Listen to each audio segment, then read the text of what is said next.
Nous allons aborder maintenant un sujet qui est important, qui ne concerne pas que les femmes, pas que les hommes, des enfants, quel que soit l'âge que nous avons pu être blessés.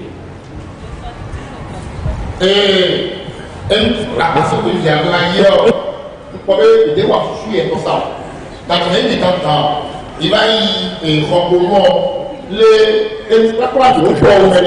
que je pose la question à ceux-là qui ne comprennent pas le français? Oui, Je peux poser? Oui, tu peux la poser.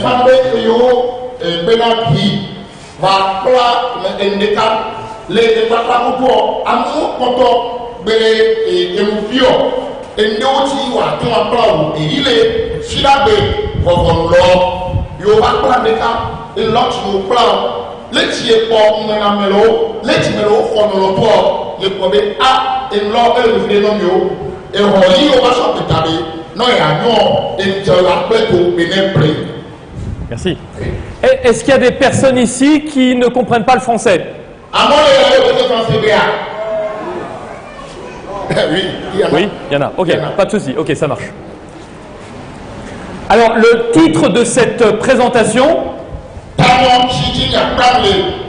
cerveau brisé,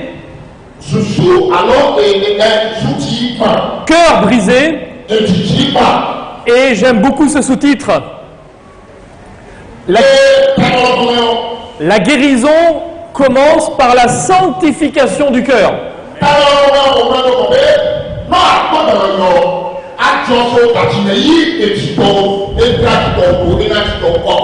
Qu'est-ce que Dieu veut faire en nous?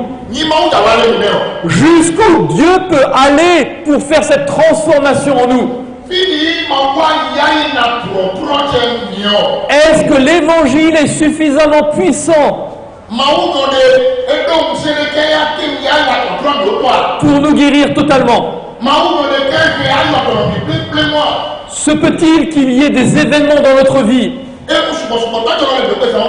qui nous est tellement blessés que nous sommes paralysés? Se peut-il qu'il y ait eu des événements, de la violence, un viol,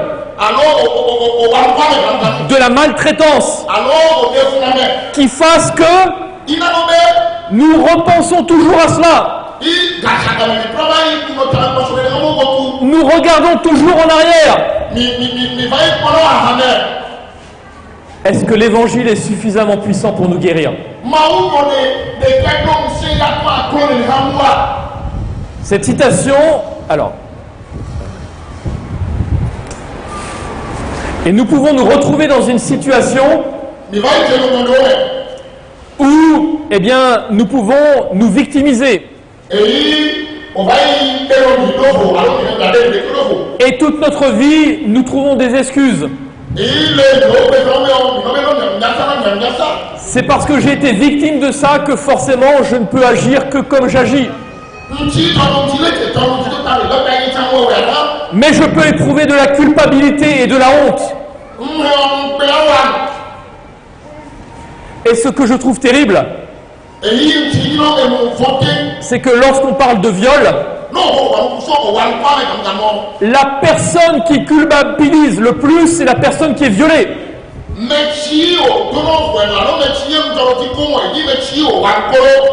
C'est terrible. Elle subit un traumatisme.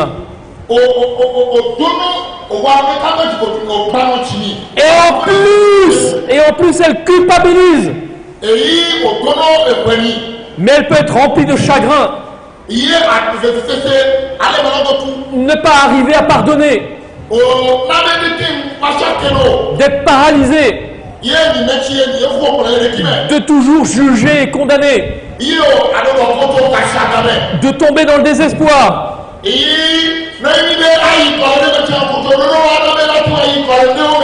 Alors la question, c'est comment être libéré de nos prisons mentales?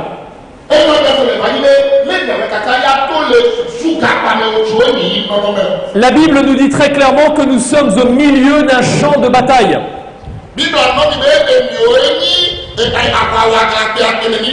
Mais peut-être qu'il nous arrive d'oublier cela. Peut-être que nous avons oublié que nous sommes au cœur d'un conflit cosmique. Où Satan est là comme un lion rugissant, cherchant qui il va dévorer.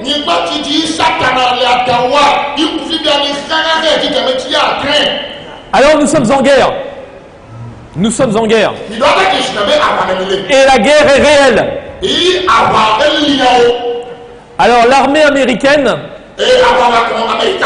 a un manuel. Un guide. Et cette phrase est tirée de ce manuel.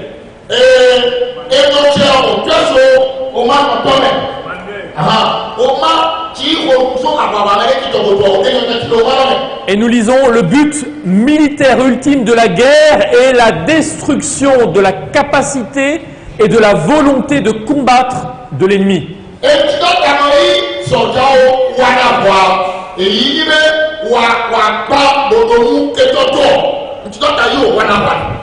Le but, c'est donc de détruire chez l'autre la volonté de se battre.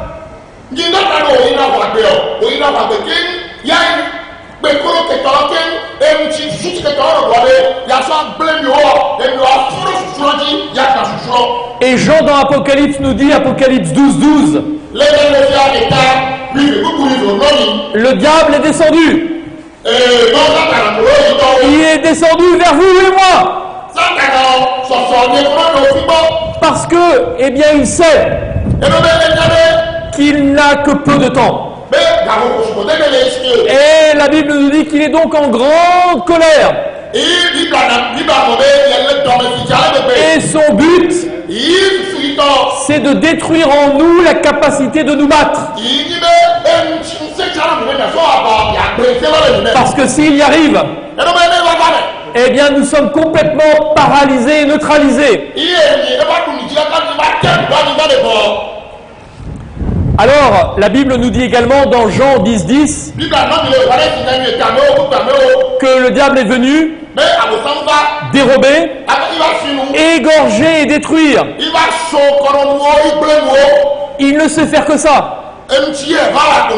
S'il y a 3 choses que le diable sait faire, c'est ça. Il veut votre mort. Si ce n'est pas physique, si ce n'est pas sur un plan physique, c'est sur un plan spirituel ou un plan émotionnel. Mais Jésus nous dit: je suis venu afin que mes brebis aient la vie et qu'elle l'ait en abondance. L'abondance, ça signifie que ça déborde. Et pas que nous sommes là à prendre des coups et à rester paralysés.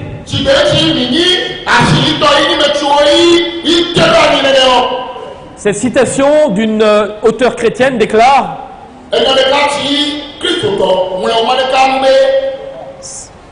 Satan sait fort bien ce qu'il y a dans le cœur humain. Pour l'avoir étudié durant des milliers d'années avec un acharnement diabolique, il connaît les points vulnérables de chaque individu.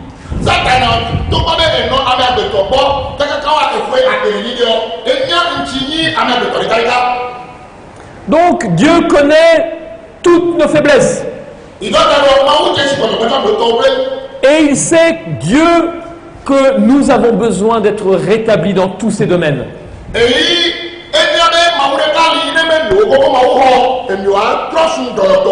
Mais nous lisons aussi que Satan connaît nos faiblesses. Et lui veut appuyer là où ça fait mal. Pour nous dire, pour nous rappeler que nous ne valons pas la peine d'être aimés. Ainsi donc, les événements qui causent le plus de traumatisme dans notre vie, ce sont, eh bien, elles.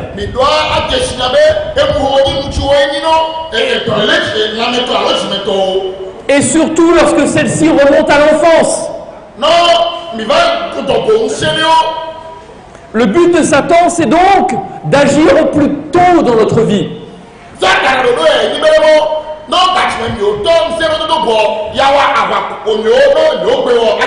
Et malheureusement, cela peut souvent se transformer en une colère intérieure. Et nous sommes comme cette ampoule brisée. Et donc le but de Satan, c'est de nous faire passer par ces expériences douloureuses. Et son objectif, c'est de nous amener à penser que le fait d'être accepté par Dieu, que le fait d'être aimé par Dieu, que cela est conditionnel. Dieu ne peut pas t'aimer parce que tu as fait cela. Dieu ne peut pas t'aimer parce que tu as subi cela. Et c'est ce que Satan veut graver dans notre esprit.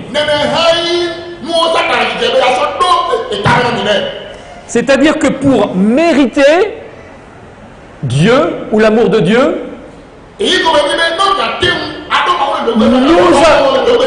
nous avons besoin de faire quelque chose.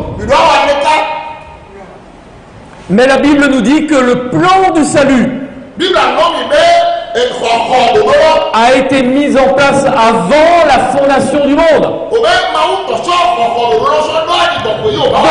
quoi que nous ayons fait, Dieu nous dit que Dieu nous a aimés le premier.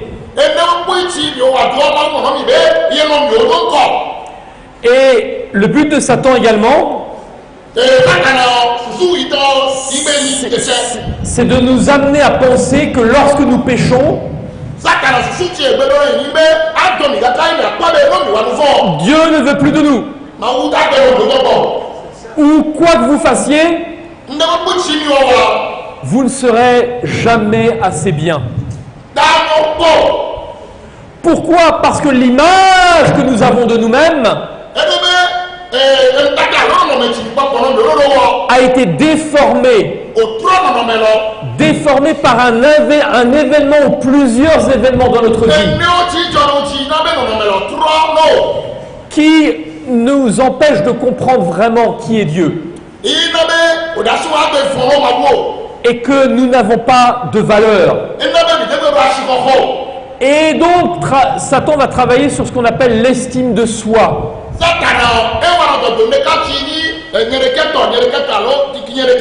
Je ne mérite pas. Dieu ne peut pas m'aimer.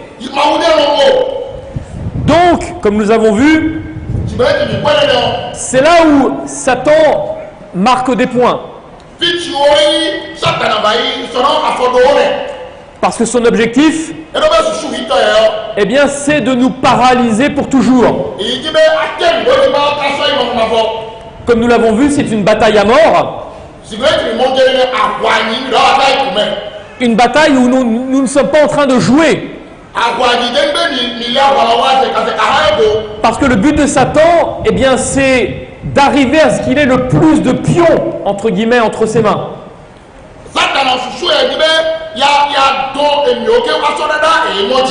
Et comme dans une gigantesque bataille d'échecs, Satan cherche à obtenir autant de pions que possible.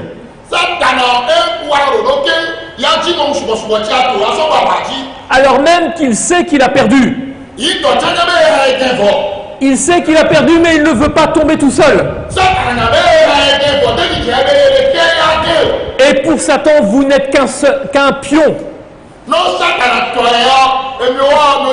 Les cartes, l'horoscope, l'astrologie. C'est marqué. Les cartes, l'astrologie, les horoscopes. La communication avec les morts. La magie, la sorcellerie, l'hypnose, les drogues. Hypnose, drogue. Non, c'est pas les drogues. C'est pas les drogues, l'hypnose c'est autre chose. L'hypnose c'est autre chose. Ok, la musique, l'argent et le sexe. Donc, Satan a un arsenal pour tout le monde. Et c'est vrai que l'occultisme est quelque chose qui peut être captivant pour certaines personnes. Mais pourquoi est-ce qu'on va aller voir un médium? Pourquoi est-ce qu'on va tirer les cartes? Pourquoi est-ce qu'on recherche l'aide des astrologues?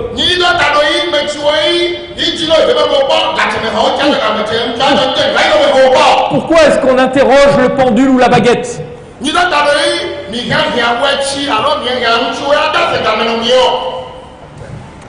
La Bible nous donne 5 raisons possibles. Mais la Bible nous dit qu'il n'y a pas de terrain neutre. La Bible dit qu'il n'y a pas de terrain neutre. Alors,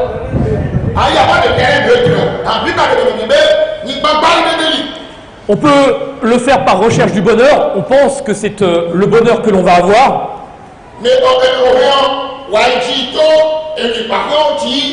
De l'aide. Ou parce qu'on veut maîtriser son avenir. Et donc Satan va essayer de nous mettre dans une situation impossible. Il est trop jeune. Il n'a pas assez de force. Mais alors qu'il grandit, un simple coup de patte peut faire arracher cette chaîne. Il ne peut pas. Parce que dès son plus jeune âge, il a appris que c'était impossible. Et nous nous retrouvons en face d'un concept que l'on appelle l'impuissance apprise. J'ai appris que dès ma jeunesse, c'est pas possible. Je vais même pas essayer de changer cela, c'est impossible. Ainsi donc, si on devait transposer ce principe, voici comment quelques principes transposés par rapport à cela. Peut-être que dans notre enfance, on nous a dit tu es un bon à rien.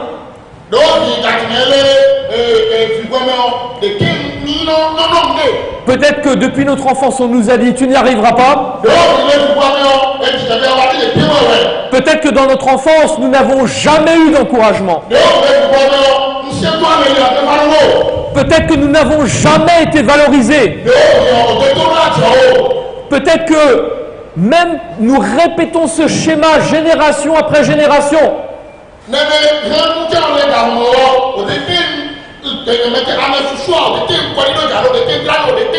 Et peut-être qu'avec les filles ou les garçons, et peut-être surtout les garçons, tu dois être un homme. Tu ne dois pas pleurer. Tu ne dois pas montrer que tu as des sentiments. Et nous détruisons notre enfant petit à petit. Nous ne l'encourageons jamais. Nous ne faisons que relever toutes les erreurs qu'il fait. Sans l'encourager. Sans lui dire tu sais je t'aime. Et nos enfants petit à petit grandissent avec une image qui n'est pas celle qu'elle devrait être. Surtout ne pleure pas. Ne pas montrer ses sentiments. Et le modèle éducatif que nous pouvons avoir, c'est tu fais une bêtise, boum.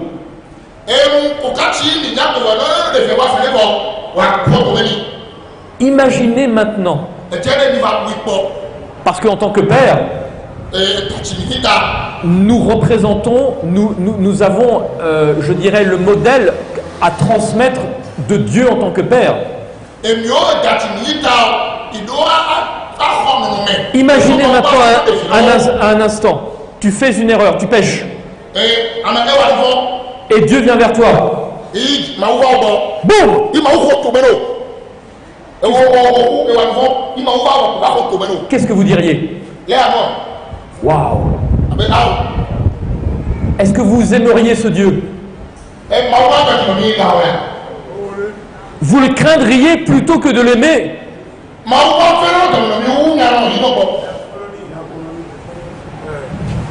Imaginez maintenant, génération après génération, comment nous avons transmis les choses.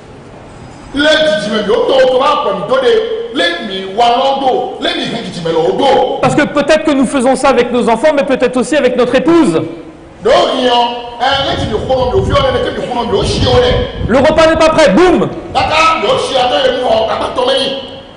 Dieu recherche un peuple qui reflète son caractère. Et nous avons vu que le caractère de Dieu, c'est ce qu'il veut imprimer en nous. Le fruit de Galates 5, 22-23.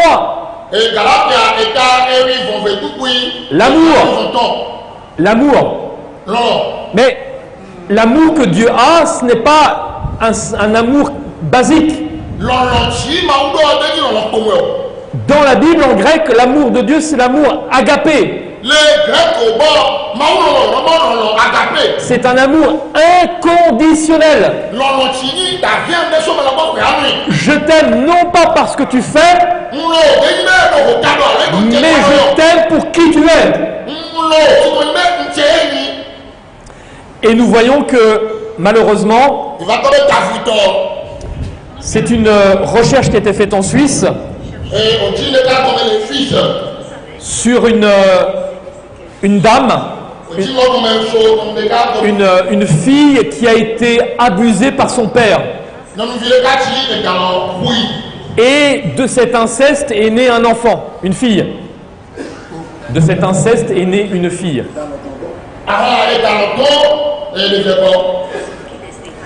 Et donc, ils ont essayé de voir quelles étaient les traces qui étaient laissées par ce viol. Et ils se sont rendus compte que les traces étaient plus importantes sur la fille et la mère que sur la personne violée.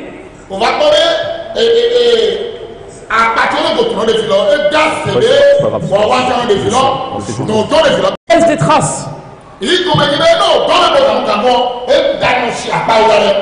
Et la Bible nous dit qu'il y a un principe. La conséquence de nos actes se fait sur 3 ou 4 générations.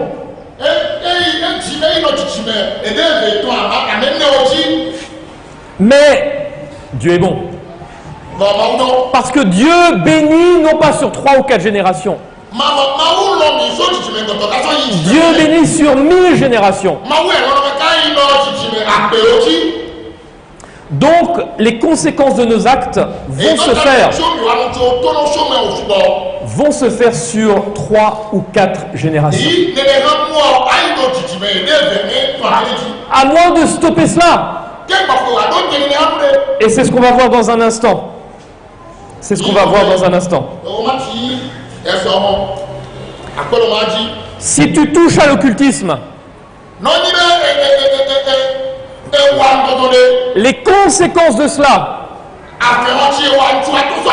vont aller sur tes enfants, tes petits-enfants, tes arrière-petits-enfants et tes arrière-arrière-petits-enfants. Satan a compris cette règle. Satan a compris cette règle.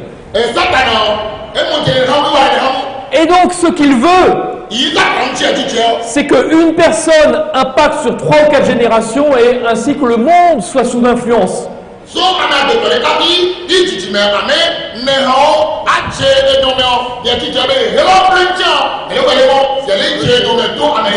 Ainsi, si je prends ma famille, je suis ici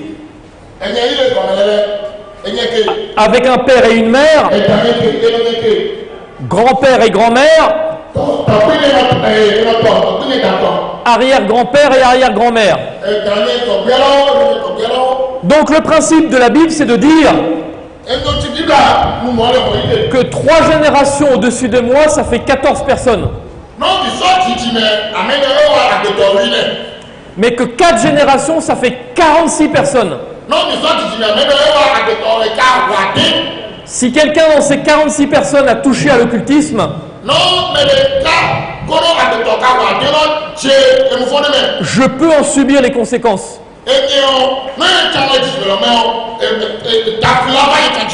Est-ce qu'on se suit?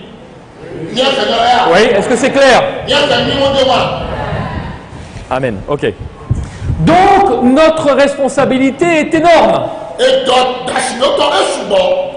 Non seulement pour nous-mêmes, mais pour les enfants et les générations qui suivent. Donc il ne faut pas prendre cela à la légère. Parce que l'occultisme et le spiritisme permettent à Satan d'avoir des portes d'entrée dans nos vies. Permettent à Satan d'avoir des portes d'entrée dans nos foyers, dans nos maisons. Mais dans son amour, Dieu nous avertit de cela. Et peut-être que derrière un masque,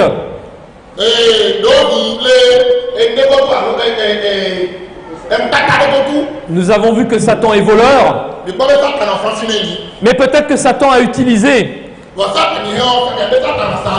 un parent, un membre de la famille, un aïeul, un voisin, un inconnu, ou lui-même pour nous détruire.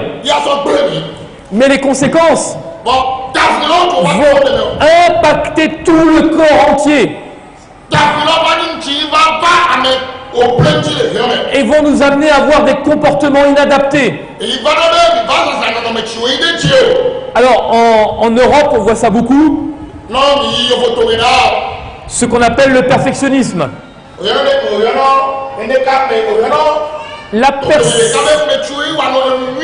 La personne n'est jamais satisfaite de ce qu'elle fait.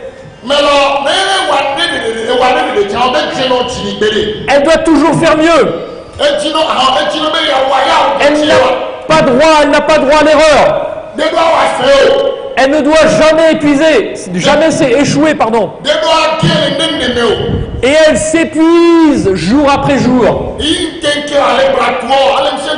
Et derrière tout ça, il y a la peur de l'échec. Et derrière tout ça, il y a un cri désespéré.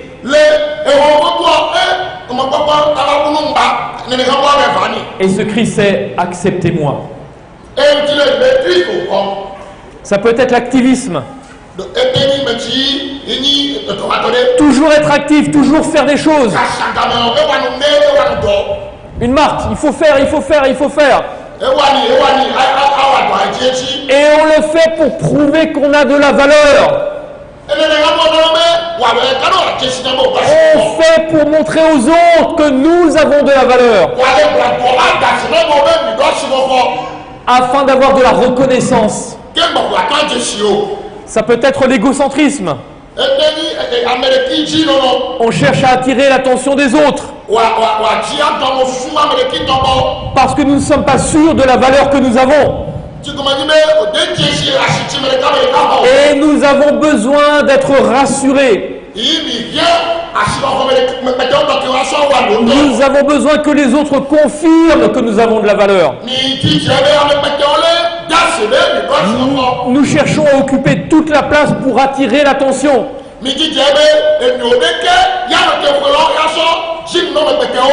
Mais ça peut être aussi la compétition. Impossible d'accepter la défaite.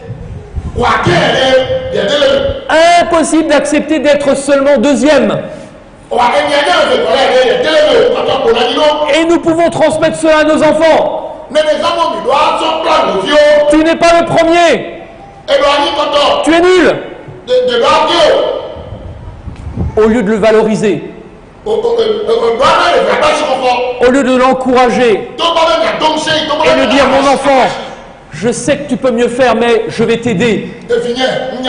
Tu peux y arriver et je vais prier pour toi. Mais quoi qu'il importe, le but, ce n'est pas ça. Sache que quels que soient tes résultats, je t'aime.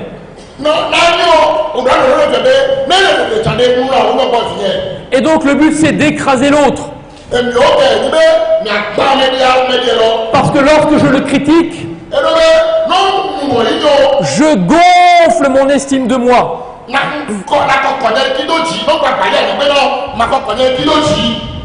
Donc ça peut être un sentiment d'infériorité. Manquer d'assurance. Manquer d'assurance. Et on peut à un moment donné aussi prendre pitié, s'apitoyer sur soi. Et se replier sur soi. Et le coupable alors ça devient les autres. Et on en vient à dire personne ne m'aime, personne ne s'intéresse à moi. Et donc on peut tomber aussi dans des dépendances affectives.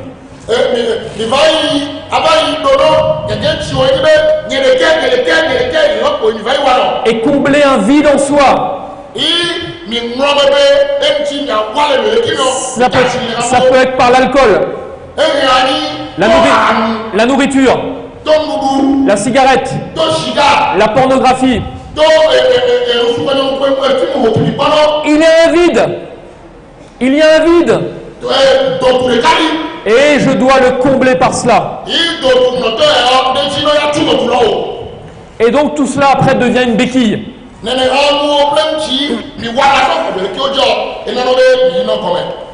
Donc beaucoup ont souffert. Beaucoup ont subi le rejet ou la négligence. Des abus de toutes sortes. Et cela a causé une douleur émotionnelle qui est très profonde. Et beaucoup malheureusement se sentent très seuls. Comme si personne n'avait d'intérêt ou ne se souciait d'eux. Et ça va engendrer la culpabilité et le regret. Et comme on vient de le voir, un vide énorme. Et une difficulté à pardonner et à aimer. Nous ne pouvons pas donner ce que nous n'avons pas reçu. Nous ne pouvons pas parler de Dieu et de son amour si nous n'en avons pas fait l'expérience.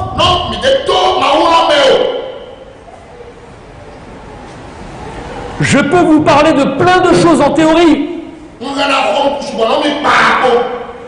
Mais à un moment donné, vous allez vous rendre compte que ça reste que de la théorie.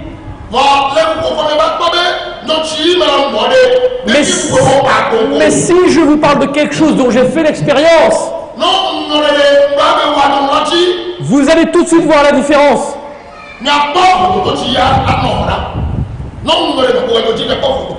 Ainsi donc, il y a des troubles psychiques et une dépendance qui va s'installer.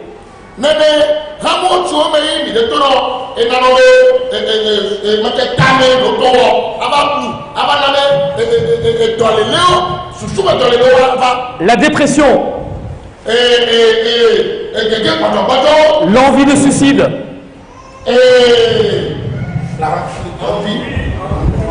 envie de suicide. La peur,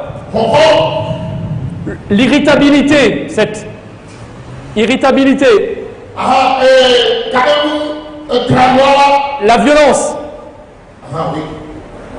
Je n'arrive pas à pardonner, j'ai de la rancune. Je ne maîtrise pas. Dès que je suis contrarié, boum. Et je tombe dans toutes sortes de drogues.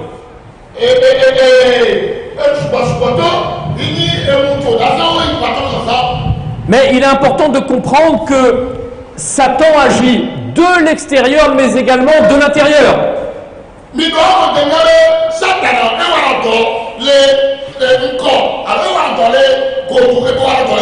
Et va s'installer alors ce que l'on appelle un principe de compensation.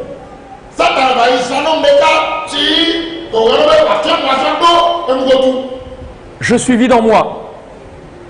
Je suis frustré, j'ai besoin de compenser.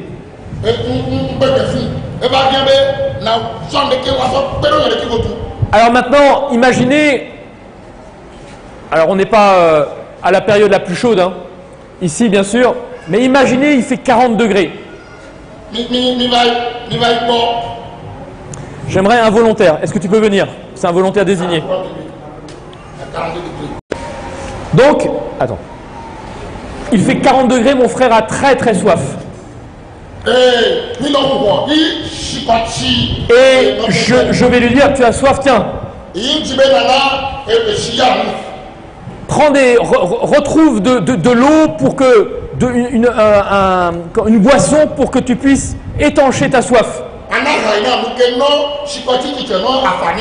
Si je lui fais ce cadeau, est-ce que c'est un cadeau? Alors, on va passer derrière. Non? Mais il a soif, mon frère a soif. Viens là. Non? Alors, je vais imaginer, je remplis d'eau le verre. Et puis, tiens, tu peux me tenir le micro, voilà. Je vais lui dire, mon frère, tu as soif, tu as de l'eau, mais tu sais, l'eau toute seule, ça suffit pas. Donc je vais mettre un sachet, 2 sachets, 3,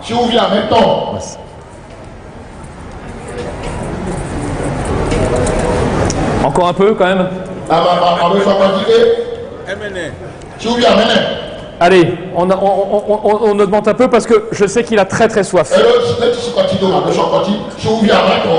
Il a vraiment très très soif.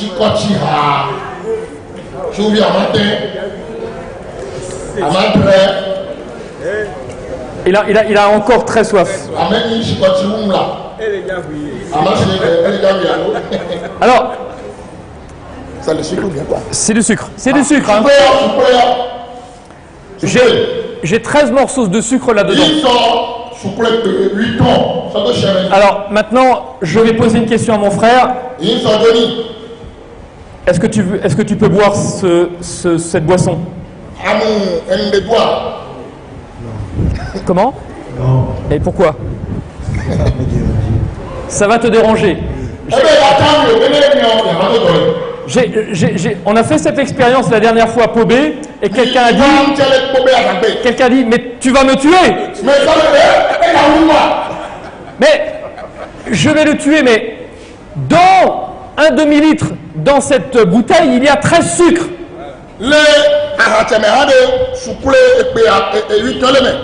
Donc, vous vous tuez vous-même lorsque vous prenez ça. Il y a 13 de sucre. Est-ce qu'on se suit? Merci. Donc le but de Satan, pourquoi j'ai utilisé cette image?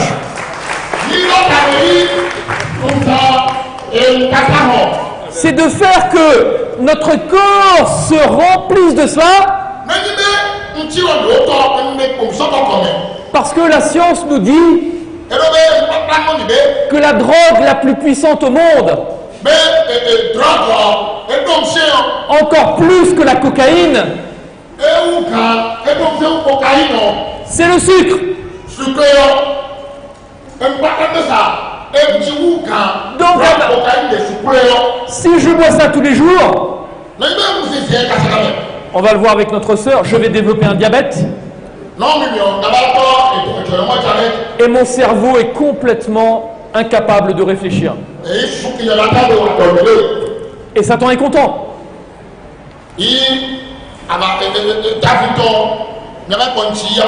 Parce que cela amène des problèmes au niveau des dents avec des caries. L'obésité. Des problèmes d'inflammation, j'ai mal. Le diabète.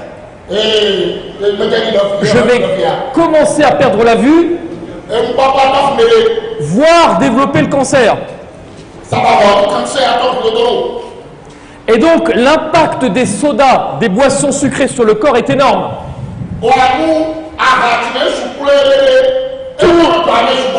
Tous les organes du cœur, la reproduction, tout est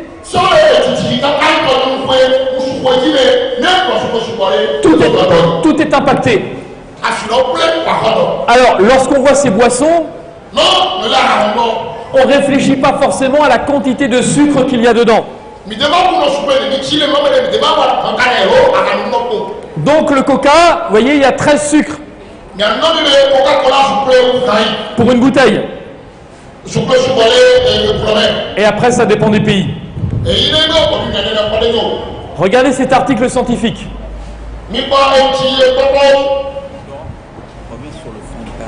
Hein? Alors, on me dit de revenir sur le Fanta. Le Fanta, vous voyez, ça dépend des pays, il y a de 6 à 14 de sucre.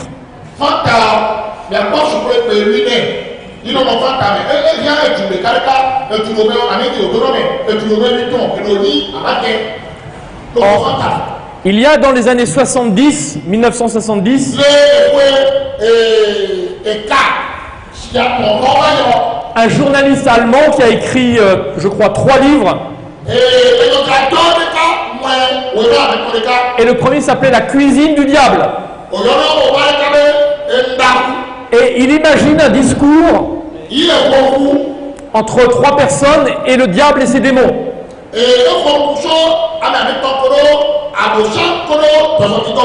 Et le diable explique qu'en changeant l'alimentation, il va pervertir l'humanité.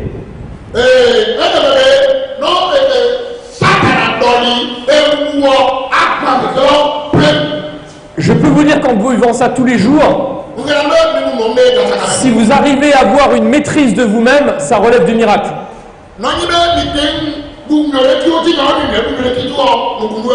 On a fait une enquête, on a fait un test dans une prison de haute sécurité aux États-Unis. Avec des prisonniers très violents. On a changé leur nourriture et leur boisson. Leur comportement a totalement changé.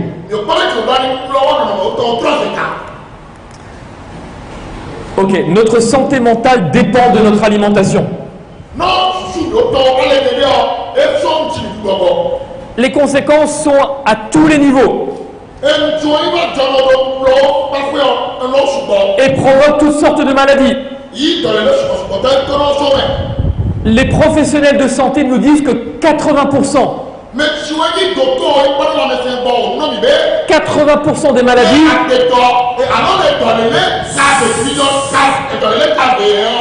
sont causées par des problèmes émotionnels et spirituels. Et notamment avec ce sentiment de honte, où nous sommes dévalorisés. Et ce qui peut arriver à ce sentiment d'autodestruction. Ou sentiment d'autodéfense, on se protège. Et on se replie sur soi. Alors, au plus tôt, nous avons vu Satan provoque ses blessures. Dès l'enfance. Au plus tôt, lorsque nous allons grandir, nous allons regarder en arrière. Parce que ces blessures ne sont pas guéries.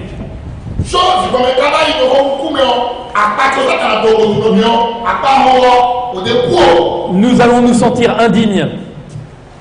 Nous allons nous sentir Indignes. Avoir le sentiment de ne pas être aimé.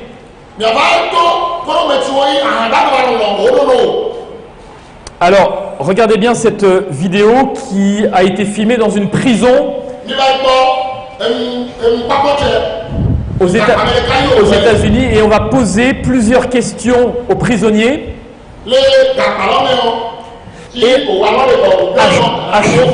Et à chaque question, s'ils ont subi ce qui est posé dans la question, ils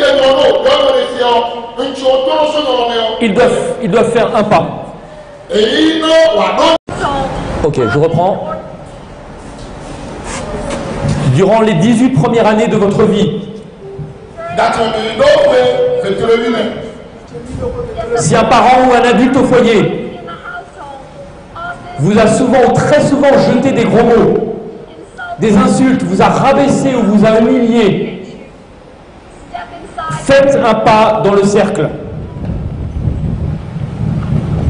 Si un parent ou un adulte du foyer vous a poussé, secoué, giflé ou vous a jeté quelque chose au visage, faites un pas dans le cercle. Si un parent ou un autre adulte du foyer vous a souvent ou très souvent frappé si fort que vous aviez des marques ou que vous étiez blessé, faites un pas dans le cercle.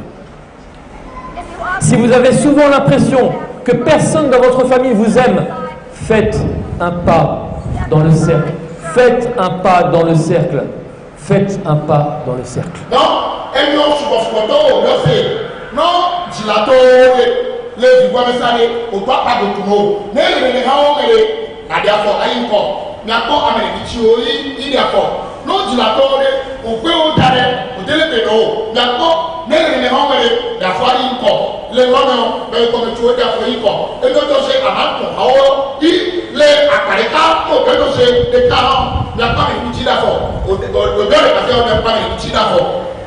Est-ce que vous avez remarqué qu'ils soient blancs, noirs, espagnols, mexicains,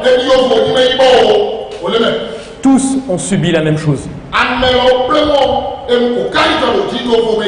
Tous font un pas dans le cercle. J'aimerais vous demander de fermer les yeux. Est-ce que... Voilà, c'est important. Fermez les yeux tous. On ne va pas faire du spiritisme, vous inquiétez pas. Fermez les yeux juste. Et voilà, fermez les yeux juste pour que voilà, ça reste entre vous et moi. J'aimerais vous poser maintenant cette question à vous. Qui de vous a subi les mêmes harcèlements? Qui de vous a subi les mêmes blessures?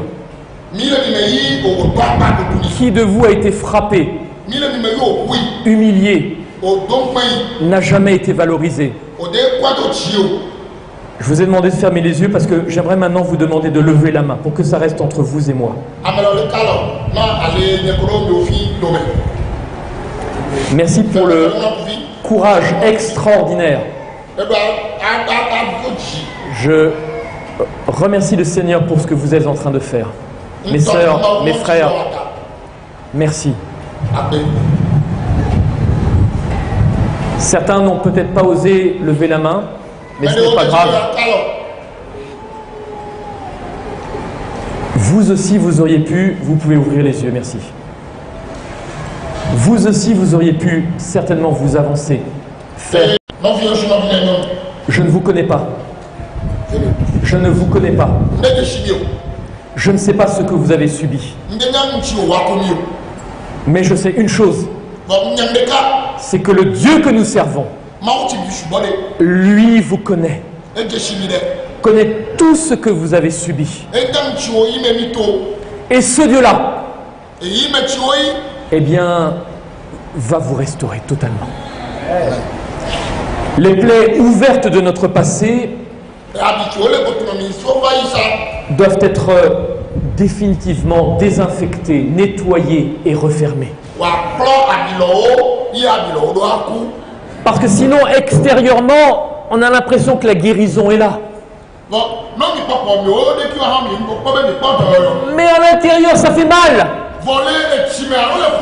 Nous pouvons venir à l'église, chanter, sourire. On peut nous demander comment ça va et dire tout va bien. Mais à l'intérieur, porter un fardeau. À l'intérieur, continuer à avoir mal. Parce que la guérison n'a pas eu totalement lieu. Un simple pansement ne suffit pas.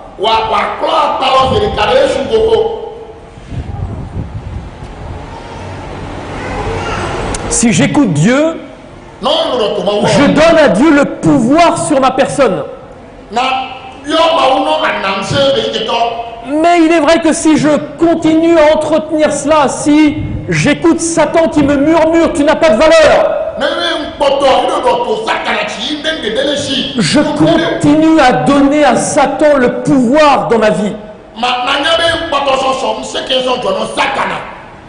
Et donc, malheureusement, trop de gens vont rejoindre l'église.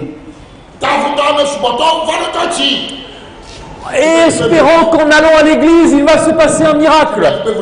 Pardon, trop de gens vont venir à l'église. Et finissent par blâmer Dieu. Et en pensant qu'appartenir à l'église, ça va résoudre tous leurs problèmes. Je ne dis pas qu'il faut venir à l'église, au contraire. Au contraire.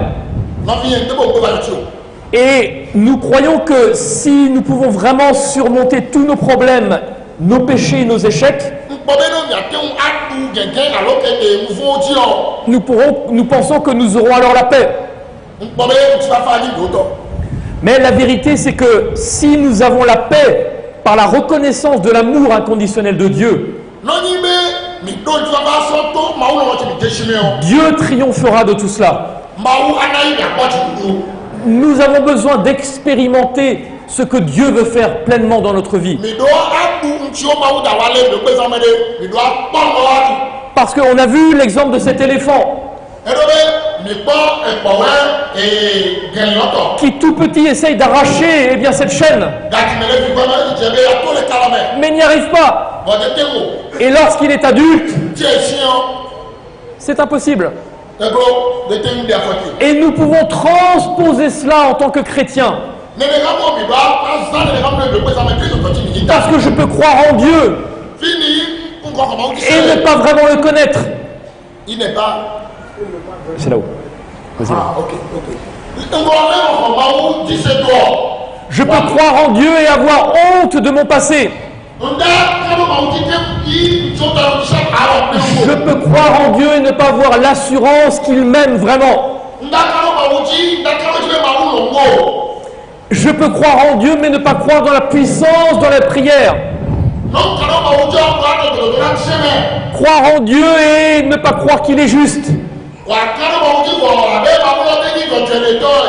Croire en Dieu et ne pas arriver à pardonner. Croire en Dieu et penser que non, je ne peux pas changer. Croire en Dieu et continuer à nous inquiéter. Croire en Dieu et finalement notre seule recherche c'est le bonheur à tout prix de posséder.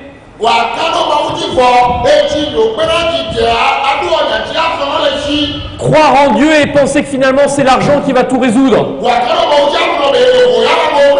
Et croire en Dieu et ne pas partager la puissance de l'évangile. Et dans ces situations-là, il faut reconnaître que le signal avec Dieu est déconnecté. Parce que nous nous plaçons dans une situation où Dieu dit « Seigneur, rentre dans ma vie ».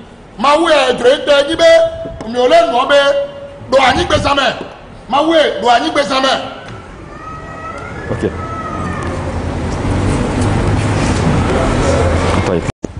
où nous voyons ces femmes qui sont dans une prison.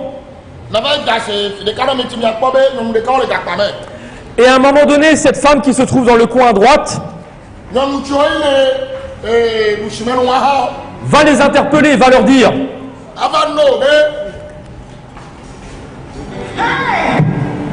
You have been prisoners long enough. How much longer are you going to let those chains bind you? Et elle dit: hey, cela ne fait-il pas suffisamment longtemps que vous êtes enchaînés? Quand est-ce que vous allez être enfin libérés?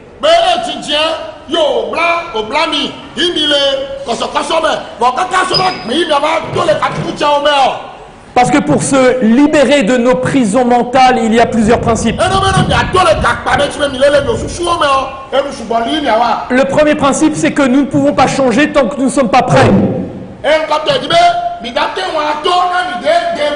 Nous ne pouvons pas changer tant que nous ne sommes pas prêts, que nous ne reconnaissons pas notre état.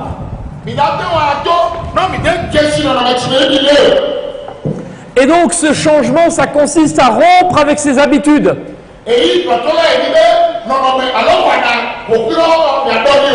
Et de remplacer des mauvaises habitudes par de bonnes habitudes. Et la double clé pour pouvoir être guéri passe par le pardon et la repentance. Nous ne pouvons pas être guéris si nous ne pardonnons pas. Que ceux qui ont levé la main et ceux qui n'ont pas osé. Je vous invite vraiment à demander au Saint-Esprit de vous inspirer, afin qu'il puisse mettre sur votre cœur ce désir de prier Dieu et de préparer votre cœur, afin que vous puissiez dire: Seigneur, ce que j'ai vécu, c'est trop dur. Seigneur, j'ai de la haine. Seigneur, pourquoi est-ce que j'ai subi cela? Seigneur, je ne peux pas y arriver. C'est pourquoi je crie à toi. C'est pourquoi, Seigneur, je te demande une chose. Brise tout cela. Je te demande que je puisse arriver à pardonner. Efface tout ce que j'ai, cette rancune. Et le Seigneur va vous répondre.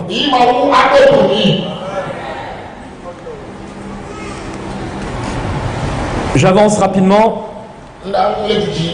Acte 7, verset 34 nous rappelle quelque chose de ce principe que nous devons garder à l'esprit. Pour ceux et celles qui ont passé par des moments difficiles, mémorisez ce passage de Acte 7, verset 34.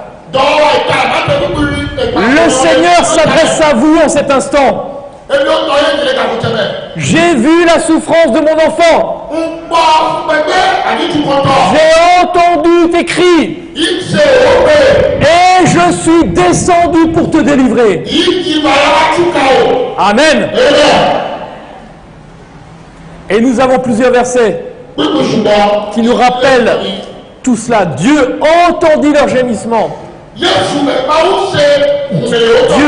entendit leurs cris. Et Dieu voit également votre souffrance. Nous avons vu ce principe du manuel, du guide de l'armée américaine.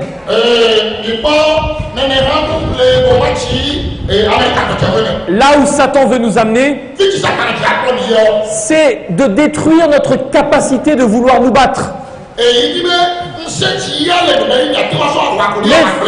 Frères et sœurs, aujourd'hui, eh bien, que nous puissions reprendre le contrôle de notre vie. Que nous puissions reprendre ce que le diable nous a volé. Que nous puissions reprendre notre identité en Jésus-Christ. Que nous puissions vivre cela par la grâce de Dieu. Dieu a mis en place un plan de secours extraordinaire. Et ce plan de secours, s'il n'y avait que toi seul à sauver, Jésus viendrait s'incarner, mourir sur la croix rien que pour toi. N'oubliez jamais cela. La croix, c'est pour toi. Le sacrifice de Jésus, l'agonie de Jésus à la croix, le fait qu'à la croix, Jésus est devenu une abomination aux yeux de son Père.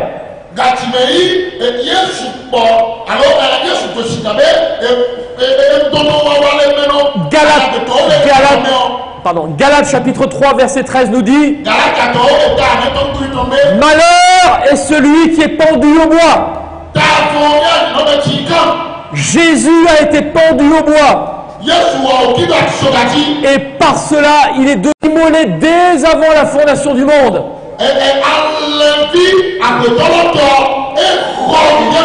Cet agneau qui rentrait dans le sanctuaire. Et lorsque quelqu'un avait péché, se repentait, priait et transférait ses péchés sur l'agneau. Frères et sœurs, tous tes péchés, à la croix ont été transférés sur Jésus. Ainsi donc nous avons l'assurance que tous tes péchés, tous vos péchés sont définitivement effacés. Si tu viens au pied de la croix, dire: Seigneur, je crois en toi et je crois sincèrement parce que je te demande pardon et je te demande d'effacer tout cela. Dieu veut nous reconnecter et nous allons voir à travers les présentations de mon frère Guy comment Dieu a mis en place un plan du salut extraordinaire. Et le sanctuaire va nous montrer tout cela, la pédagogie de Dieu. Daniel, que Babylone, Nebuchadnezzar, le roi de Babylone, a compris quelque chose d'important.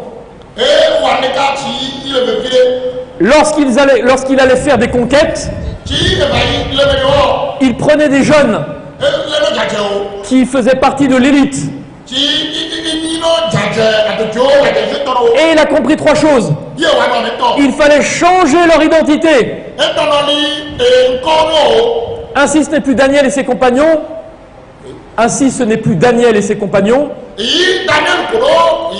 Mais c'est Shadrach, Meshach, Abednego. Ainsi, il va changer également leur éducation. Et il va changer leur alimentation. Et parce que Daniel 1, Daniel et ses compagnons refusent l'alimentation de Babylone, Dieu va leur donner 10 fois plus d'intelligence. Cette alimentation de Babylone ne peut pas te permettre d'être un Daniel de la fin des temps. Parce que ton cerveau ne peut plus réfléchir comme il faut. Dieu veut faire une réforme complète dans son peuple. Et nous pouvons, par rapport à toutes ces blessures, adopter un schéma d'une démarche conditionnelle.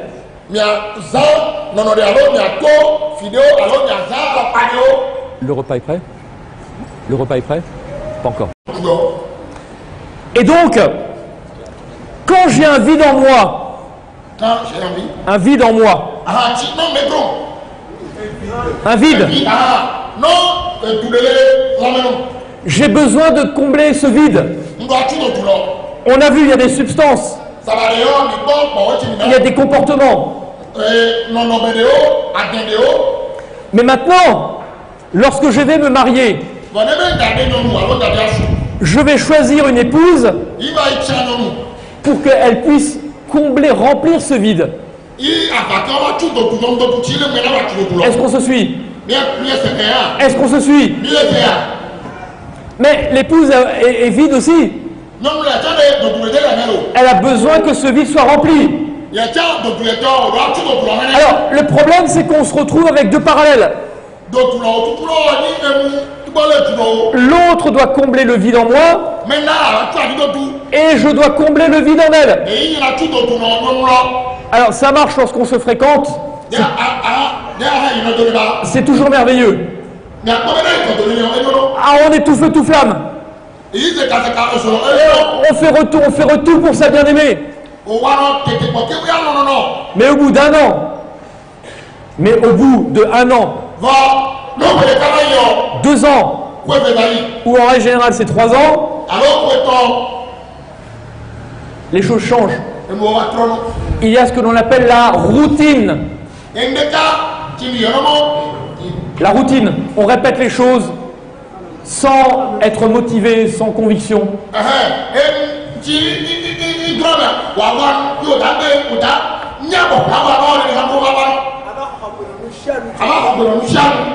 Sans se rendre compte que la solution est tellement simple. Je prends ces mêmes deux personnes, ce couple. Si chacun, tous les matins, passe un temps de qualité avec Dieu,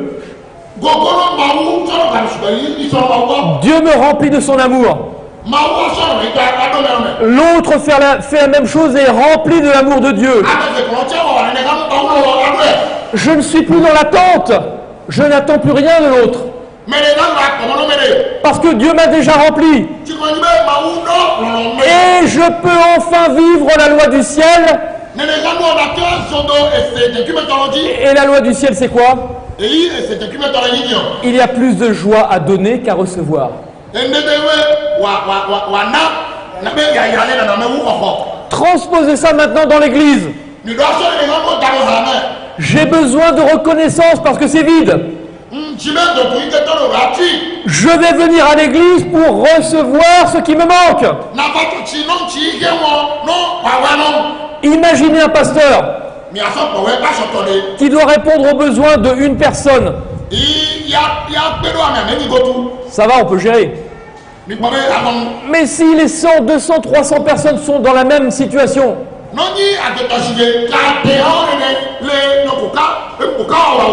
il y a que des conflits. Parce que j'estime que si quelqu'un me parle mal, ça me touche. Ça me blesse. Mais maintenant, si par l'Esprit de Dieu, Dieu me remplit de son amour, je n'attends plus rien. Si l'autre me parle mal, tout mon être est rempli de l'amour de Dieu. Je ne peux que comprendre finalement sa situation. Et au lieu de réagir, je peux maintenant aller vers lui et lui demander: est-ce que tu as quelque chose où je peux t'aider? Est-ce qu'il y a un domaine pour lequel tu veux que je prie pour toi? Et vous voyez comment une église où il y a des tensions, toutes ces tensions peuvent disparaître rapidement.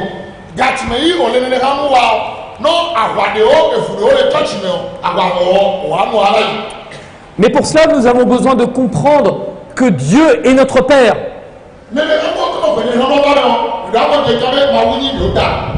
Je travaille entre autres dans le domaine de la santé.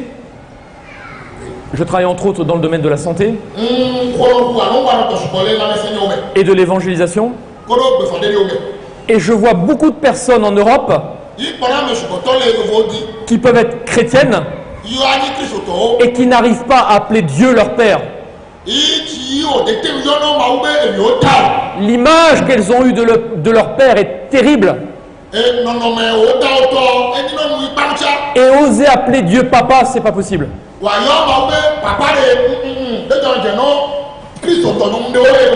Mais Dieu nous rappelle dans Romains chapitre 8, verset 15, que nous avons reçu un esprit d'adoption et que cet esprit d'adoption nous permet de dire Père. Et ça, c'est merveilleux. La Bible va nous dire qu'il y a, on pourrait en mettre plus, hein, mais il y a 6 valeurs principales concernant la façon dont Dieu nous voit.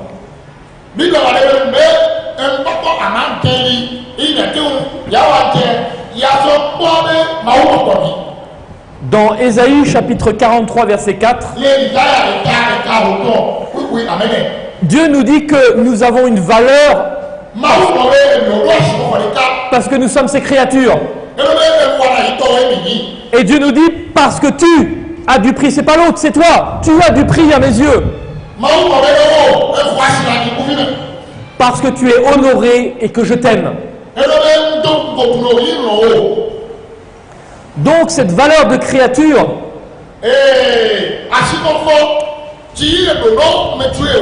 nous permet de comprendre la place que nous avons dans le cœur de Dieu.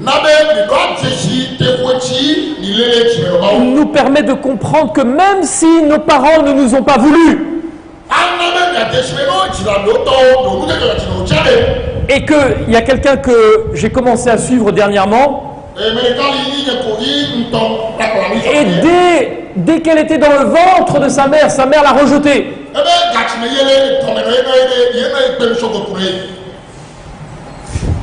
Elle n'est même pas encore venue à l'existence que déjà la blessure est là.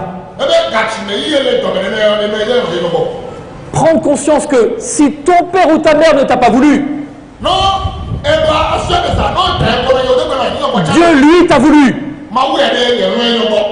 Et Dieu sait la valeur que tu as à ses yeux.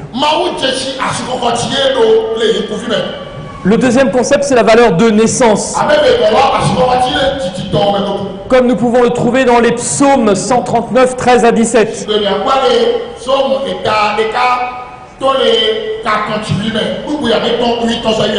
Parce que cette valeur que Dieu a, que tu as aux yeux de Dieu, pardon. Dieu dit c'est toi. C'est toi qui m'as tissé. Nous pouvons dire c'est toi qui m'as tissé dans le sein de ma mère. Mon corps n'était point caché devant toi. Lorsque j'ai été fait dans un lieu secret, quand je n'étais qu'une masse informe, tes yeux me voyaient. Que tes pensées, ô Dieu, me semblent impénétrables.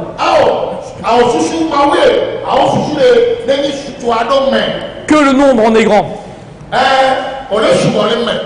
La troisième, c'est la valeur d'éducation parentale. Et nous trouvons cela dans Proverbes chapitre 1, 8 à 9. Et Dieu dit, écoute mon fils, écoute ma fille. Écoute l'instruction de ton père. Ne rejette pas l'enseignement de ta mère, car c'est une couronne de grâce pour ta tête et une parure pour ton cou. Les parents ont donc un rôle capital dans la construction de leurs enfants. Et lorsque cela n'est pas complètement accompli, eh bien cela crée des carences et cela crée des manques affectifs.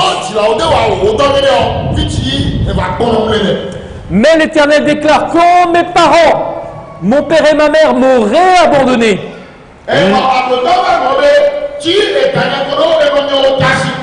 l'Éternel, lui, me recueillera. Également dans Deutéronome 8, verset 5. Nous n'avons pas peut-être eu de parents pour faire notre éducation.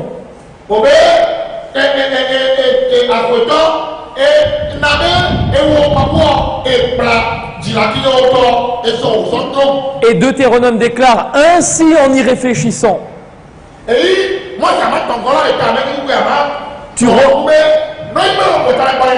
tu reconnaîtras que l'Éternel, ton Dieu, fait ton éducation.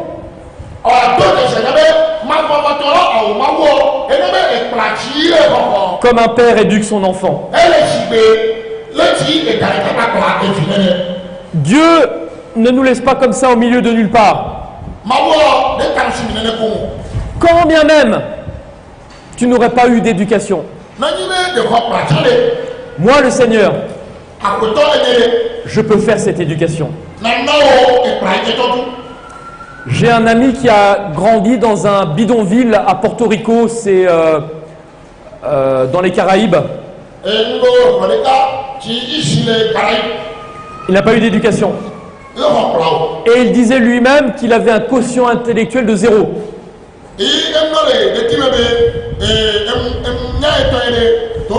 C'est-à-dire que son intelligence était de 0. Et un jour, il rencontre Dieu. Et il ne connaissait mais rien à la Bible.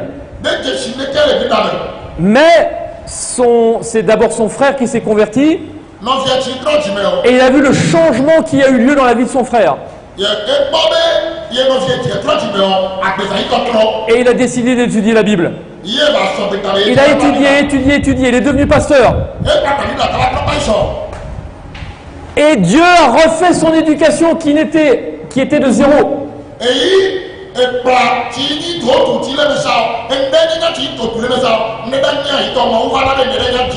Aujourd'hui, il parcourt le monde pour former des pasteurs et des responsables d'église. Il a écrit, je crois, au moins 3 livres. C'est quelqu'un d'une consécration incroyable. La Bible, c'est un des meilleurs manuels d'éducation.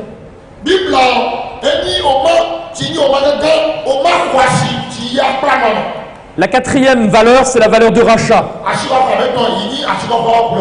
Paul nous dit dans 1 Corinthiens 7, 23 que nous avons été rachetés à un grand prix. Également, dans 1 Corinthiens 6, verset 20, il nous rappelle que nous avons été rachetés à un grand prix et nous interpelle afin que nous puissions rendre gloire à Dieu pour cela. Et de glorifier Dieu dans tout notre être. Et je ne pense pas que notre corps soit des poubelles. Vous avez déjà vu une décharge? Une décharge, là où on met toutes les poubelles.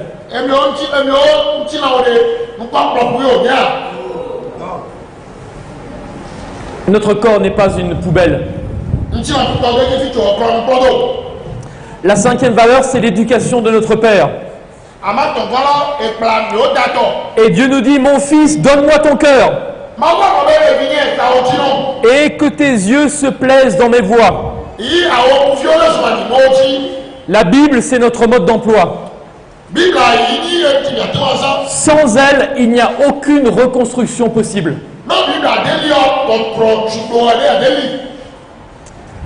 Proverbe toujours, ainsi, afin que ta confiance repose sur l'Éternel. Donc notre confiance ne doit pas se reposer dans les hommes. La Bible dit, malheur à l'homme qui se confie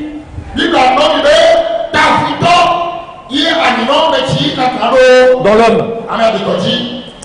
Et la dernière valeur, c'est la valeur du moi. Nous pouvons faire comme Daniel chapitre 5. Le petit-fils de Nebuchadnezzar, qui s'est enorgueilli, qui a fait prendre les vases qui étaient consacrés à l'Éternel et qui a pensé qu'il était au-dessus de Dieu. Et cette nuit même, Dieu va écrire sur les murs de la muraille: peser, peser, compter, diviser. Et Dieu va lui dire, tu as été pesé dans la balance. et tu as été trouvé léger. N'espérez jamais construire votre vie sans Dieu. N'espérez jamais que ce que vous avez, c'est que parce que c'est vous qui l'avez obtenu. Tout nous vient de Dieu. Et pour chaque chose que nous avons besoin de rendre gloire à Dieu.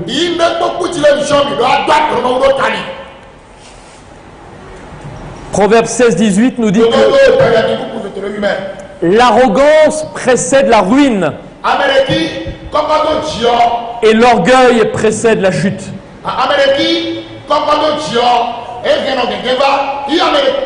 Pardon.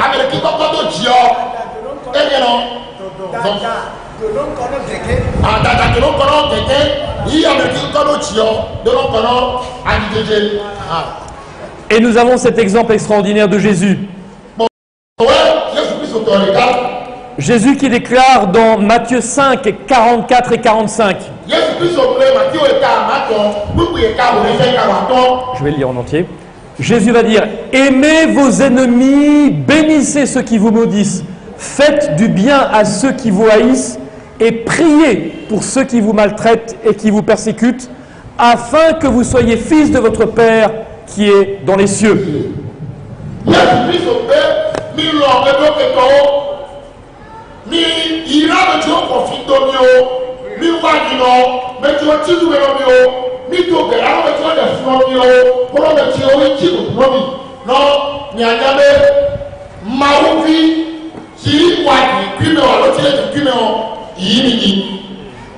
Et donc ce verset que nous avons vu, Actes chapitre 20, verset 35, c'est ce que nous devons mettre en pratique aujourd'hui. Ce n'est pas au ciel que notre caractère va changer. On a vu dans la première présentation que Dieu vient chercher une épouse. Et nous avons vu que cette épouse correspond parfaitement, trait pour trait, à Jésus.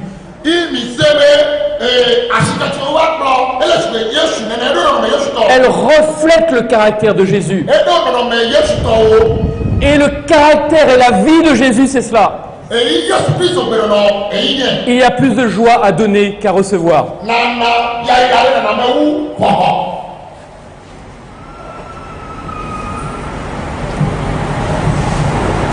On avance.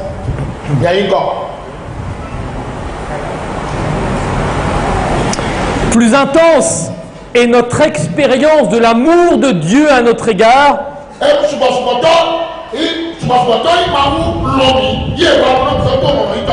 Plus grande sera notre guérison émotionnelle.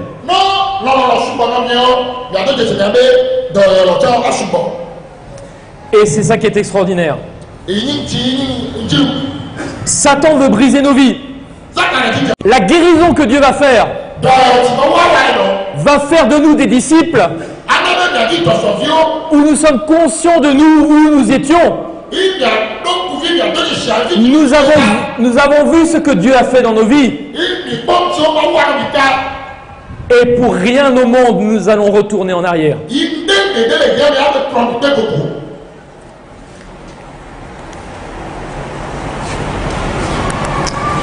Ok. C'était le principe du sanctuaire, de pouvoir avouer nos fautes.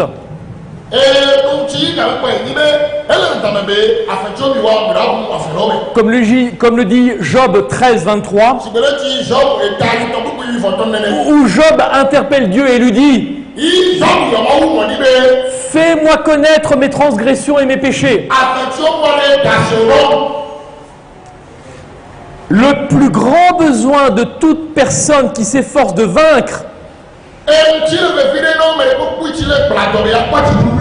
mais qui continue à tomber et qui répète ce cycle: péché, prier, pardonner, péché, prier, pardonner. Le plus grand besoin de cette personne, c'est de savoir que quelqu'un l'aime.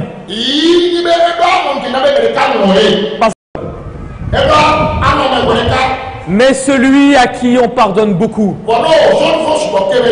aime beaucoup. Je vous invite, frères et sœurs, à vous qui avez été blessés, à vous qui êtes peut-être aujourd'hui paralysés par ce que vous avez vécu, à rendre gloire à Dieu. Seigneur, je te rends grâce de ce que j'ai pu vivre cela. Parce que je réalise maintenant que grâce à cela, tu vas me pardonner beaucoup. Et lorsque je reçois ce pardon, je vais prendre conscience de combien tu m'aimes.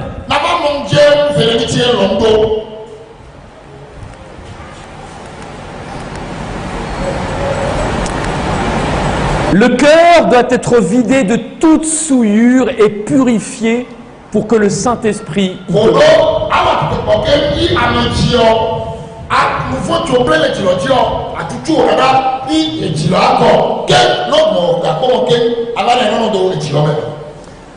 Pourquoi ce texte est important? Parce que sans la puissance du Saint-Esprit, nous ne pouvons pas vaincre. Mais pour que cette puissance du Saint-Esprit puisse œuvrer en nous, notre cœur doit être purifié. Et nous avons l'exemple de David. Dans cette prière de repentance, où David fait une abomination, mais Dieu oublie immédiatement ce qu'il a fait. Lorsqu'après la prière de David, Dieu a demandé pardon. À aucun moment vous ne trouvez un texte qui dit que Dieu accuse son serviteur. Dieu va même dire, voilà le serviteur que j'aime. David. Il dit quoi? Pardon? Ah pardon, David, excusez-moi, là ça fait... Pardon. David, on parle de David. Et nous avons besoin de comprendre que les armes que Dieu met à notre disposition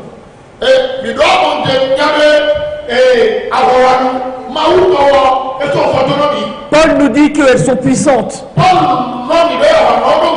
capables de renverser toutes les forteresses. Et ce texte est là pour nous encourager. Tous ceux qui se consacrent à Dieu, âme, corps, esprit, recevront constamment de nouvelles forces. Parce que Dieu nous dit que les ressources du ciel sont inépuisables.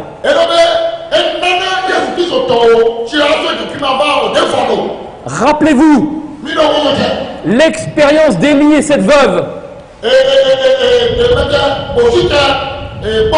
Cette veuve qui n'a plus rien et qui prépare le dernier repas pour Élie.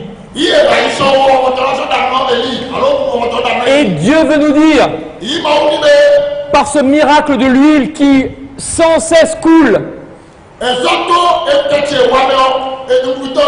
que les bénédictions de Dieu dans notre vie sont de la même façon.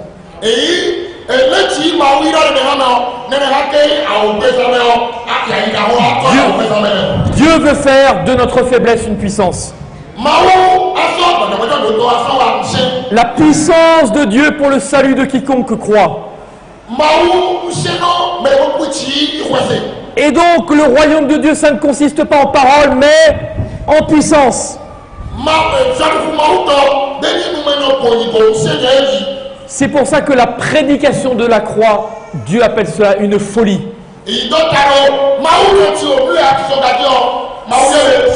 C'est une folie si on ne comprend pas jusqu'où Dieu est allé.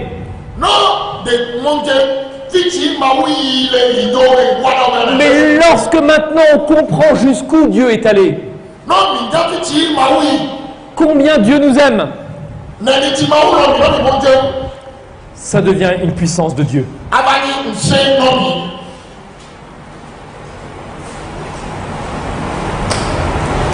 Ce n'est qu'en suppliant avec ferveur, avec persévérance, avec foi,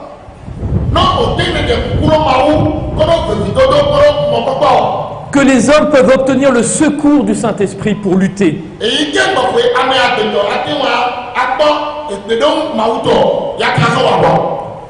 Et ce que Dieu veut faire, c'est, j'ai mis cette image, mais c'est un petit peu ça.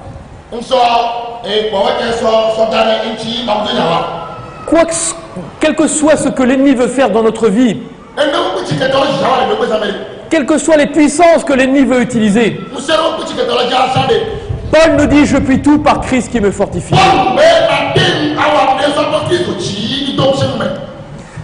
Jésus est venu libérer les captifs.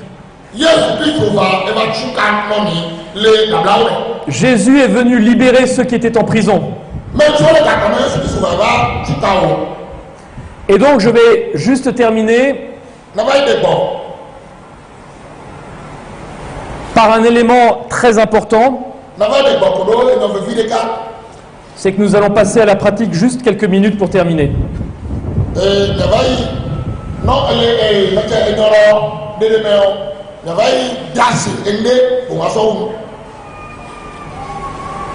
Et pour passer à la pratique, eh bien, nous devons nous rendre compte que la prière est une puissance.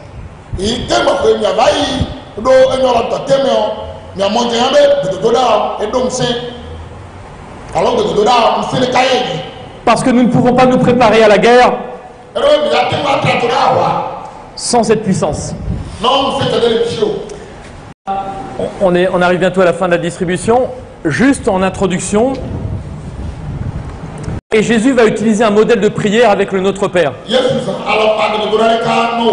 Mais lorsque nous récitons le Notre Père, ce n'est pas de la magie. Mais nous croyons à la puissance de Dieu qui agit par la prière. Donc ici, j'ai regroupé 3 prières en une. Il n'y a aucune magie derrière cette prière. Mais si nous sommes ici, c'est que nous croyons que Dieu répond aux prières.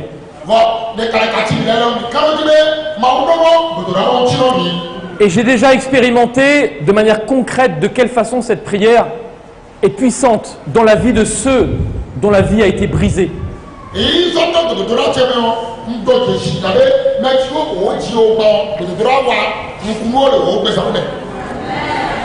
Et j'ai vu des personnes qui, en faisant cette prière, ont été délivrées instantanément de la culpabilité après un viol.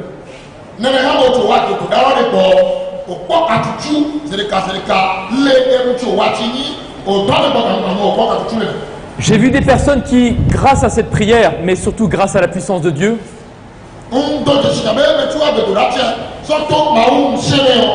ont vu, alors que leur mère leur lançait, et nous sommes en France, la mère de cette dame lui lançait des sorts. Et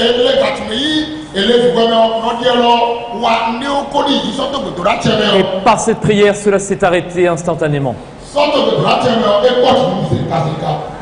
J'aimerais que nous puissions tous prendre ce papier et que nous puissions le lire ensemble. Et mon frère va traduire.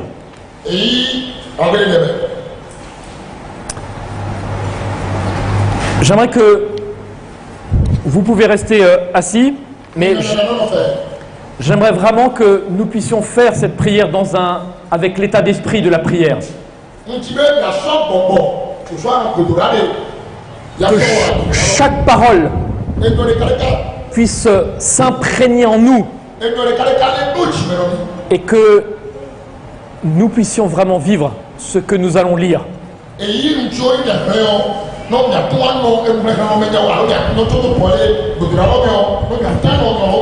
J'aimerais demander, on va prendre juste 10 secondes,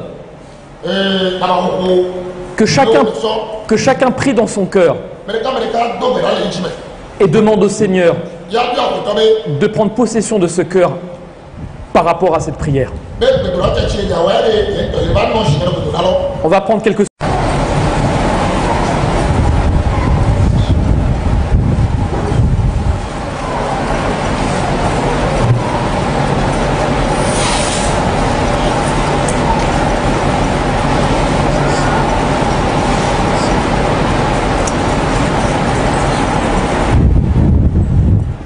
Amen.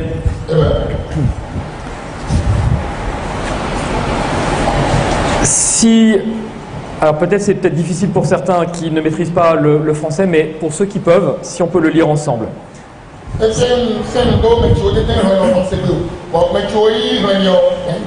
Et que nous puissions faire cette prière à haute voix.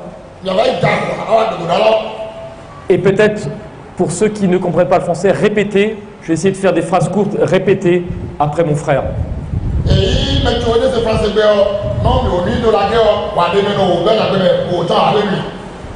Seigneur Jésus-Christ, je me place sous la protection de ton sang précieux.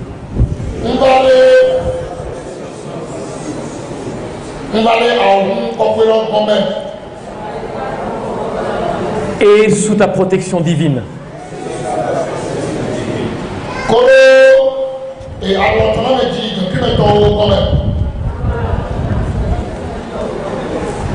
En ton nom, je rejette le diable et toutes ses sombres pratiques.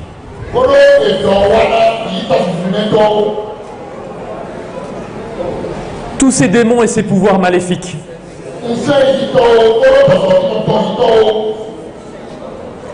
Je veux rompre maintenant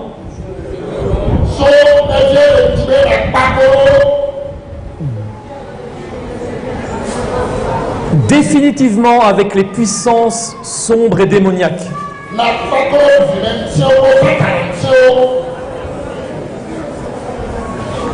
Si une malédiction est sur moi,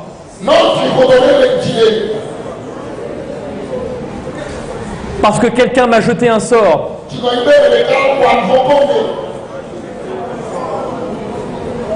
je te demande, Seigneur Jésus-Christ, Fils de Dieu, de la rendre inefficace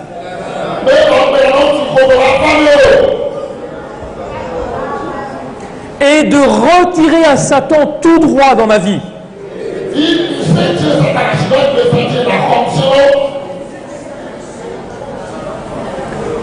Purifie et protège par ton sang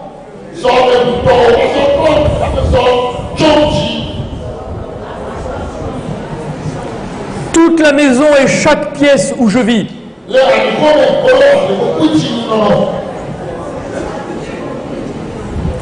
Ordonne à toutes les puissances des ténèbres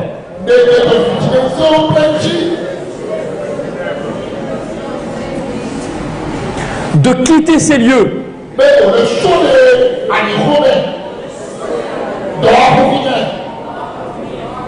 et de s'en aller là où tu veux. Seigneur Jésus-Christ, empêche les puissances des ténèbres de revenir.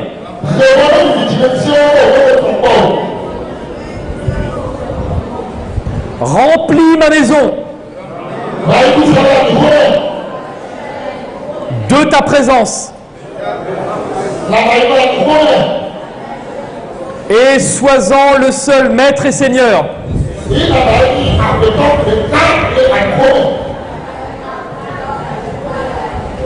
Protège-moi par ta main puissante.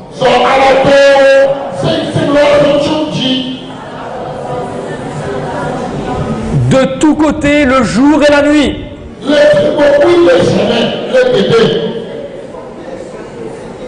Dans ta parole, tu affirmes. Dans Matthieu, chapitre 28, verset 18.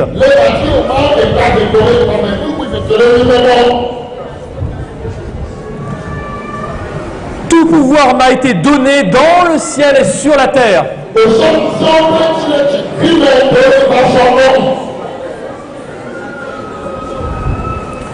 Je crois que tu es tout puissant.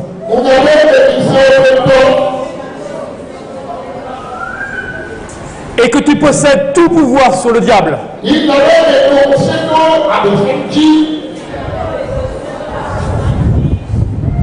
Toi seul peux le chasser de ma vie.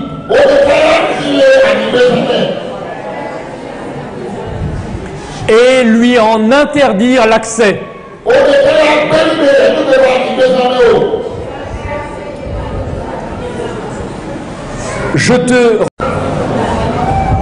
Le Fils de Dieu est apparu précisément pour détruire les œuvres du diable.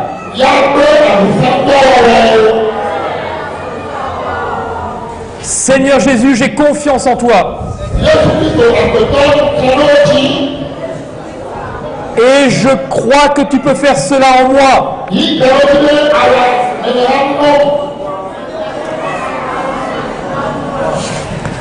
Accorde-moi ces victoires.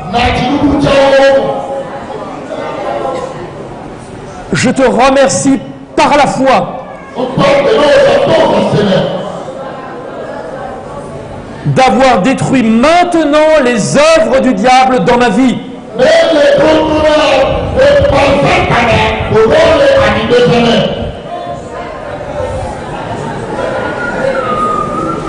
Seigneur Jésus-Christ, je te remets la direction de ma vie avec tout ce que je suis et tout ce que j'ai.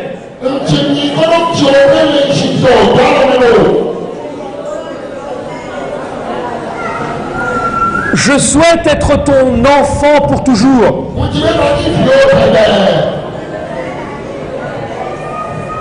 Et t'avoir pour seul maître et seigneur.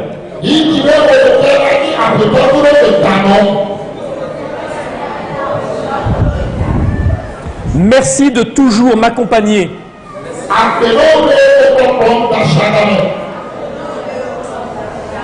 Par ta puissance victorieuse.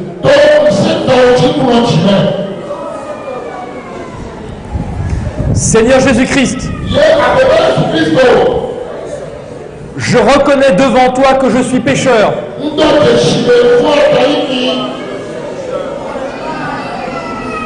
Et j'ai donc mérité la mort éternelle.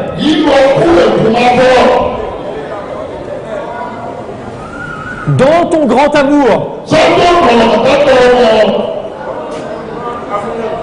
tu as payé le prix de mes péchés par ton sang.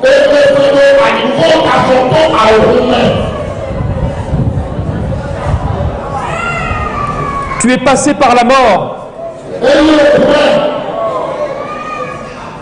à ma place. Et tu m'as réconcilié avec Dieu. Je te remercie pour le merveilleux don de ton grand amour.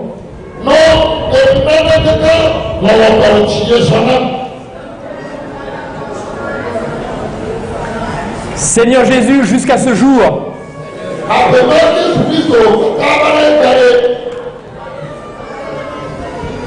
j'ai été mon propre maître.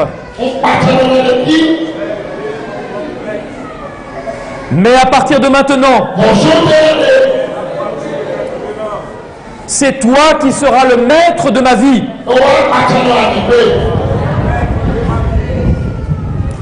Je veux te servir et te suivre.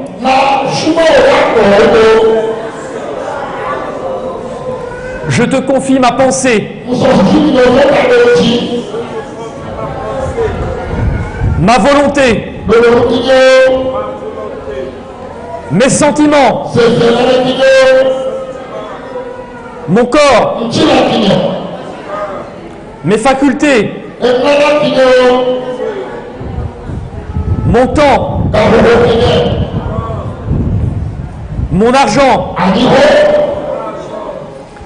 mon avenir et ma vie. Je mets toutes ces choses entre tes mains. Je t'en prie, utilise tout cela pour ta gloire.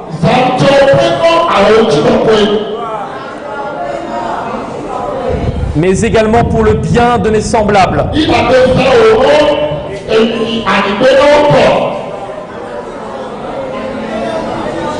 Selon ta divine volonté et tes plans.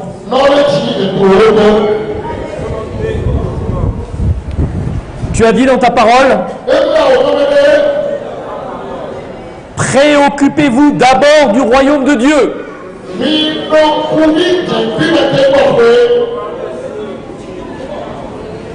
et de la vie juste qu'il demande.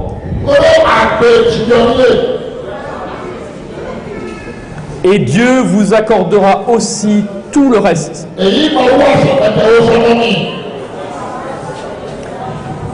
Je crois à cette parole. Et je sais que tu la réaliseras. Je te remercie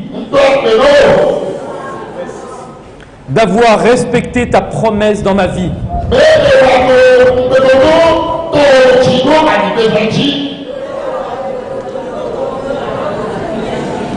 Je veux être ton enfant et t'appartenir entièrement. Dans Jean 1, verset 12, nous lisons: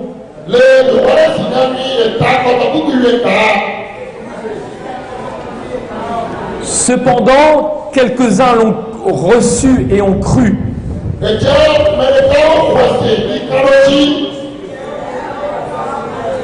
Et ont cru en lui. Il leur a donné le droit de devenir enfants de Dieu.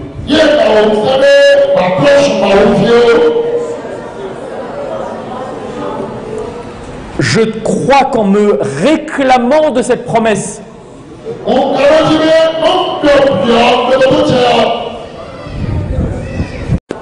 je deviens ton enfant. Et je t'en remercie par la foi. Au nom de Jésus, Amen. Amen. Que le Seigneur vous bénisse. Que le Seigneur fasse ce qu'il a promis de faire en vous et en moi.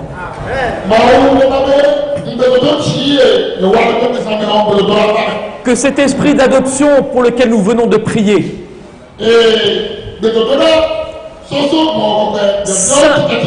s'incarne en vous, devienne une réalité en vous.